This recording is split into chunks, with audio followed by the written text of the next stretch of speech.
اس کے اندر بات چیت چل رہی ہے. ابھی جب تک حتمی طرف معاملہ نہیں پہنچے گا تب تک تو ظاہر ہے معاملات اسی طرح ہی چلیں گے جو چل رہے ہیں. بہت ساری جگہوں پہ ڈیڈ لاک ہے, بہت ساری جگہوں پہ آرٹیکل 243 پہ کنسنسس ایوالو ہو گیا ہے. انشاءاللہ باقی چیزوں پہ بھی ہم کوشش کر رہے ہیں کہ کنسنسس ایوالو ہو جائے تاکہ معاملہ آگے چلے. اس پارٹی مان گئی ہے 243 پہ, اور ہماری اور ان کی ایگریمنٹ ہے. اس میں ہے کیا سر؟ اس میں بیسکلی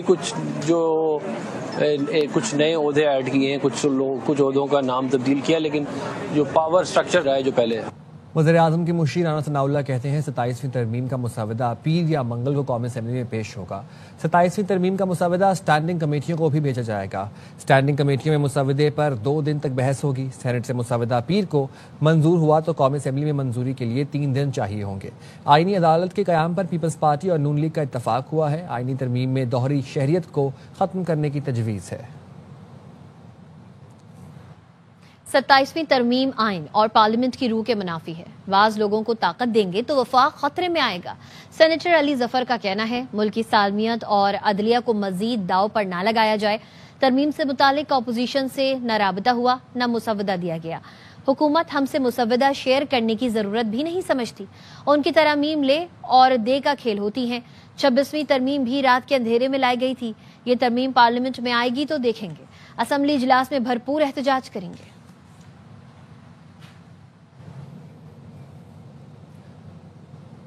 اسلام آباد میں مولانا فضل الرحمان سے MQM پاکستان کے وفد کی ملاقات. 27ویں آئینی ترمیم پر مشاورت کی گئی. گورنر سندھ کامران ٹیسوری, ڈاکٹر فاروق ستار, خواجہ اظہار اور دیگر وفد میں شامل تھے. ملاقات میں JUIF کے عطاء الرحمان, مولانا عطاء الحق درویش, اسلم غوری اور دیگر موجود تھے. مولانا فضل الرحمان آج کراچی پہنچیں گے. مولانا فضل الرحمان صدر آصف علی زرداری اور بلاول بھٹو سے ملاقات کریں گے. ملاقات میں 27ویں آئینی ترمیم کے معاملات زیر غور آئیں گے. ذرائع کا بتانا ہے ملاقات میں آئینی ترامیم سے متعلق ممکنہ سیاسی لائحہ عمل طے کیا جائے گا. JUI کی پارلیمانی پارٹی کا اجلاس آج مولانا فضل الرحمان کی رہائش گاہ پر ہوگا. اجلاس میں سیاسی صورتحال اور 27ویں ترمیم سے متعلق مشاورت کی جائے گی. اجلاس میں حکومت اور اپوزیشن جماعتوں سے ہونے والی ملاقاتوں سے متعلق بھی مشاورت ہوگی. 27ویں ترمیم ڈن ہے, اب 28ویں کی بات کریں. سینیٹر فیصل واوڈا کی پروگرام دی رپورٹرز میں گفتگو. کہا آئینی عدالتوں پر سب کا اتفاق ہے. فائز عیسیٰ کا نام لیا جا رہا ہے تو کیا حرج ہے؟ 80 سال کا سیاستدان منتخب ہو سکتا ہے تو جج کیوں نہیں آ سکتا؟ 27ویں کو کیوں پیٹ رہے ہیں سر؟ 27ویں ہو گئی ہے, ڈن ڈن ڈن.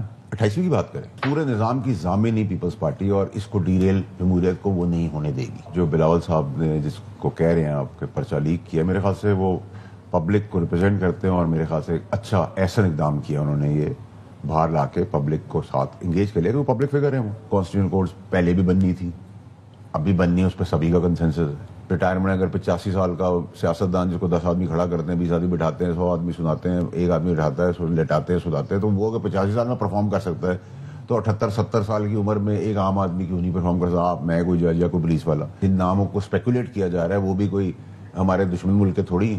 اگر ان کی بات بھی اسپیکولیشن ہو رہی تھی تو میں نے اس پہ یہی میں مناسب سمجھتا ہوں کہنا کہ وہ کسی ہندوستان کے تو نہیں چیف جسٹس نا. اگر ان کا نام بھی اگر ہے تو کوئی اس میں کوئی برائی کی بات نہیں.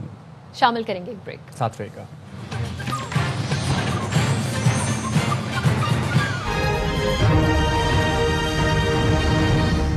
Welcome back. سپریم کورٹ کی آئینی بینچ میں سول سروس رول سے متعلق کیس کی سماعت. وکیل فیصل صدیقی کا نام لیے بغیر 27ویں آئینی ترمیم کا تذکرہ کرتے ہوئے کہا درخواست ہے کہ آج کیس کا فیصلہ کیا جائے. میں وفاقی شرعی عدالت کی بلڈنگ میں کیس پر دلائل دینا نہیں چاہتا. وکیل فیصل صدیقی کی بات پر آئینی بینچ کے ججز مسکرا دیے. فیصل صدیقی ایڈوکیٹ نے کہا مجھے کوئی شبہ نہیں, سپریم کورٹ کا کوئی کچھ نہیں بگاڑ سکتا. جس پر جسٹس جمال خان مندوخیل نے کہا اگر یہی ایمان ہے تو پھر فکر کی کیا بات ہے؟